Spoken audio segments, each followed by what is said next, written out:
Red 2010 में आई एक Canadian survival thriller film है जिसके डायरेक्टर हैं माइकल ग्रीनस्पॉन। रेक्ट कहानी एक ऐसे इंसान की है जो अपनी कार में फंस चुका है। अब वो यहाँ से बचने कर भी एक आदमी मरा हुआ मिलता है जिसको देखकर वो थोड़ा डर जाता है और गाड़ी से बाहर निकलने की कोशिश करता है। तभी उसका ध्यान अपने पैर पर पड़ता है जो गाड़ी में बहुत बुरी तरह से फंस चुका है, जिसकी वजह से वो इस गाड़ी से बाहर नहीं निकल सकता है। असल में इस गाड़ी का पहाड़ी से गिरने की वजह से एक्सीडेंट हो गया था जिसमें गाड़ी का ड्राइवर और पिछली सीट पर बैठा हुआ शख्स मारे जाते हैं। लेकिन इसकी किस्मत अच्छी होती है जिसकी वजह से ये बच जाता है, पर सर पर चोट लगने की वजह से इसकी याददाश्त चली गई है। इसे अपने बारे में कुछ भी याद नहीं होता है कि ये कौन है और यहाँ कैसे आया। उसे गाड़ी के बाहर भी एक डेड बॉडी पड़ी हुई दिखाई देती है जो इस कार के ड्राइवर की होती है। उसे कार के अंदर एक टॉर्च और एक मिंट कैंडी पड़ी मिलती है। वो उस कैंडी को उठाने की पूरी कोशिश करता है लेकिन पैर फंसा होने की वजह से वो उसको उठा नहीं पाता है। अब वो जख्मी हालत में इस कार में पूरी तरह से फंस चुका था। धीरे धीरे अब रात हो रही थी, इसीलिए अपने अकेलेपन को दूर करने के लिए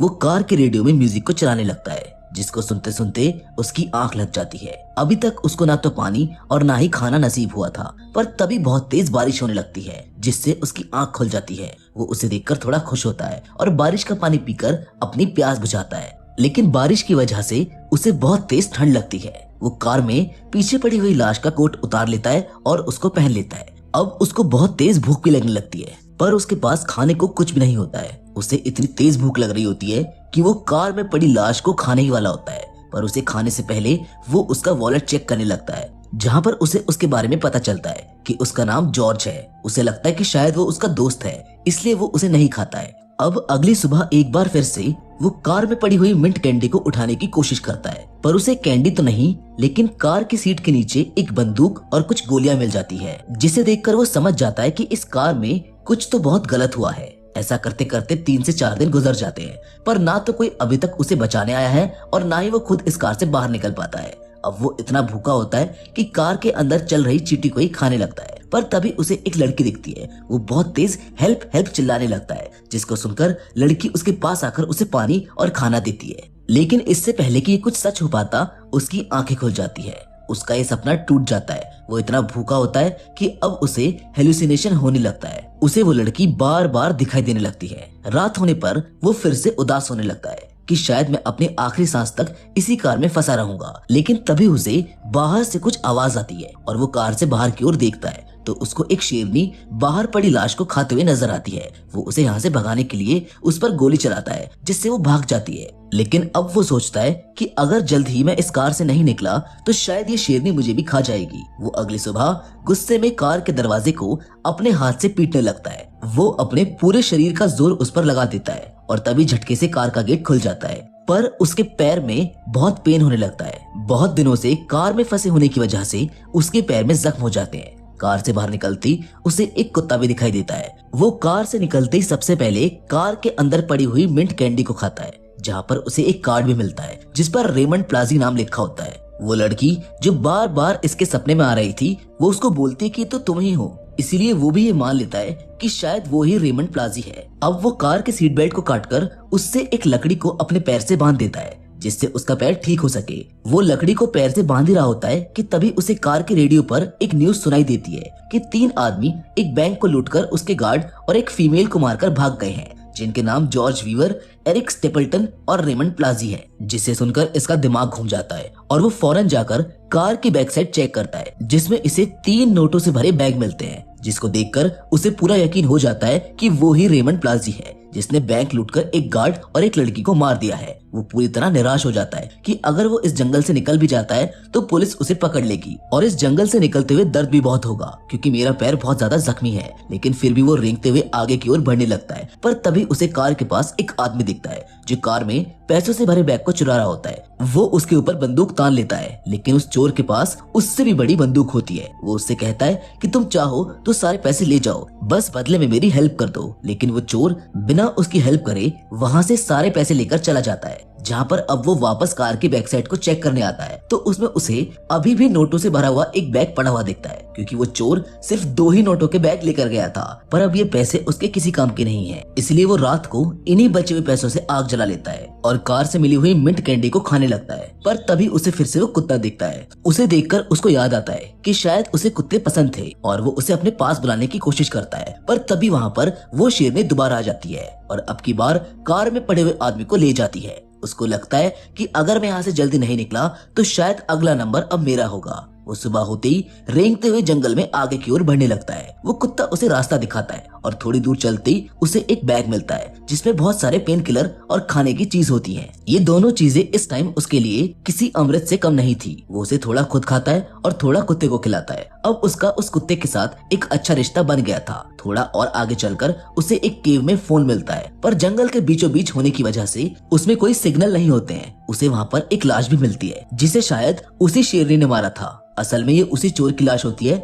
जो कार से पैसे लेकर भागा था। वो फोन उठाकर वहाँ से निकल पड़ता है कि कहीं वो शेरनी वहाँ आकर उसको भी ना मार दे। उसे आगे एक नदी मिलती है जहाँ वो रुककर और थोड़ा सा पानी पीकर अपने आसपास के कीड़ों को खाने लगता है। अब उसे अपने साथ वो सपने वाली लड़की हर जगह दिख रही होती है जो सिर्फ उसका वहम थी। जिसके बाद वो उस नदी को पार करने की कोशिश करता है, लेकिन पानी का बहाव बहुत तेज होने की वजह से वो उसमें बहकर बहुत आगे जाकर रुकता है। वो पानी में बहने की वजह से रास्ता भटक चुका था, लेकिन खुशी की बात ये थी कि उसे जो फोन केव में मिला था वो बिल्कुल ठीक था, पर उसमें नेटवर्क अभी भी नहीं थी। वो फोन को लेकर फिर आगे बढ़ने लगता है, पर रात होते ही तेज बारिश होने लगती है और उसे एक जगह पर छुपना पड़ता है। पर तभी उसे कुछ लोगों की आवाज आती है। वो देखता है कि वो लड़की बहुत सारे लोगों को अपने साथ लेकर आई है, लेकिन उस लड़की की तरह वो भी सिर्फ उसके दिमाग का वहम होते हैं। अगली सुबह वो कुत्ता भी उसे ढूंढते हुए उसके पास आ जाता है, जिसे लेकर वो फिर से चल पड़ता है। लेकिन उसके पैर का जख्म और भी बेकार हो चुका था। वो सिर्फ पेन किलर को खाते हुए ही यहाँ तक पहुँचा था और अब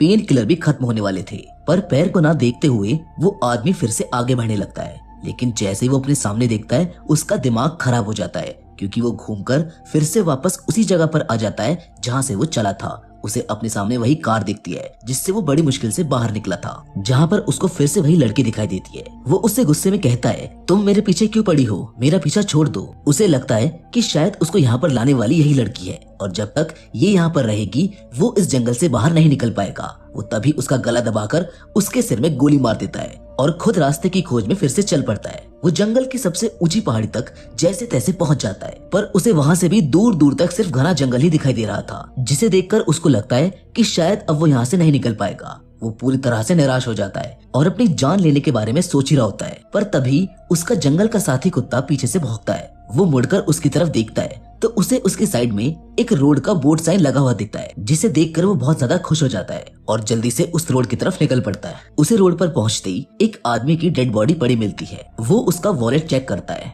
जिसमें उसे एक आईडी मिलती है जिस पर उसके फोटो के साथ उसका नाम रेमंड प्लासी लिखा होता है। वो उस आईडी को कार में मिली हुई आईडी से चेक करने लगता है, जिससे उसे अब पता चल जाता है कि वो रेमंड प्लासी नहीं बल्कि रेमंड प्लासी तो ये बंदा है जो इस समय मेरे सामने मरा पड़ा है। तभी उसे फ्लैशबैक आने लगते हैं और उसकी याददाश्त वापस आ जाती है। असल में जो लड़की इसे बार बार जंगल में दिख रही थी वो इसकी वाइफ थी। वो और उसकी वाइफ साथ घूमने के लिए बाहर आए थे और वो अपनी वाइफ के लिए कुछ खाने को ला रहा था, पर तभी अचानक उन तीनों चोरों ने गार्ड को मारकर इसको हॉस्टेज बना लिया था और वहाँ से कार लेकर निकल गए थे, जहाँ इसकी वाइफ ने भी कार को रोकने की पूरी कोशिश करी थी, पर वो कुछ नहीं कर पाई थी। ये आदमी कार में उन लोगों से लड़ना शुरू कर देता है और कार के हैंडल को गलत दिशा में घुमा देता है और इसी वजह से इनकी गाड़ी पहाड़ी से नीचे गिर गई थी, जिसमें वो तीनों चोर मारे गए थे। पर अच्छी किस्मत की वजह से ये बच गया, यानी कि ना तो ये चोर है और ना ही इसने किसी को मारा है और इस जंगल में इसने जिसे मारा था वो सिर्फ इसके दिमाग की कल्पना थी और अब शायद इसकी वाइफ भी इसे पागलों की तरह ढूंढ रही होगी। ये सब जानने के बाद अब इसका मरने का कोई भी इरादा नहीं था। वो बस जल्द से जल्द अपनी वाइफ के पास पहुंचना चाहता था। वो इन सब बातों को सोच ही रहा था कि तभी वो शेरनी फिर से वहां पर आ जाती है, जो जंगल में सभी को मारती फिर रही थी। वो इसके ऊपर भी हमला करने ही वाली होती है, लेकिन तभी वो उसके सामने रेमंड प्लासी की बॉडी को फेंक देता है और शेरनी उसकी बॉडी को लेकर वहां से चली जाती है। उधर रोड पर होने की वजह से अब उस फोन में भी नेटवर्क आ जाते हैं, जिन्हें देखकर वो फौरन पुलिस को फोन करता है, जिसके थोड़ी देर बाद एक फॉरेस्ट रेंजर उसे लेने आ जाता है, जहाँ पर वो कार में बैठकर उस फॉरेस्ट रेंजर को बोलता है कि बाहर एक कुत्ता है, उसे भी अपने साथ ले लो। पर फॉरेस्ट रेंजर उसे बताता है कि इस पूरे जंगल में कोई कुत्ता नहीं है, क्योंकि यहाँ बहुत सारे जंगली जानवर हैं, इसलिए कुत्ते जैसे पालतू जानवर यहाँ जिंदा नहीं रह सकते हैं। असल में उसके साथ कभी भी कोई कुत्ता था ही नहीं। इस जंगल में वो अकेला था और अकेले रहने की वजह से उसके दिमाग ने एक कुत्ते की इमेज बना ली थी, जिसने अकेले समय में उसको मोटिवेट किया और उसका साथ दिया। जिसके बाद रेंजर उसे गाड़ी में बैठाकर शहर की ओर ले जाता है और इसी के साथ ये फिल्म यहाँ पर खत्म हो जाती है। हम उम्मीद करते हैं कि आपको ये सर्वाइवल स्टोरी पसंद आई होगी। बाकी ऐसी और भी कहानियाँ आपको हमारे चैनल पर देखने के लिए मिल जाएगी। फिलहाल तो आज की वीडियो में बस इतना ही, लेकिन हम फिर से जरूर मिलेंगे एक और नई इंटरेस्टिंग कहानी के साथ। पर तब तक के लिए धन्यवाद।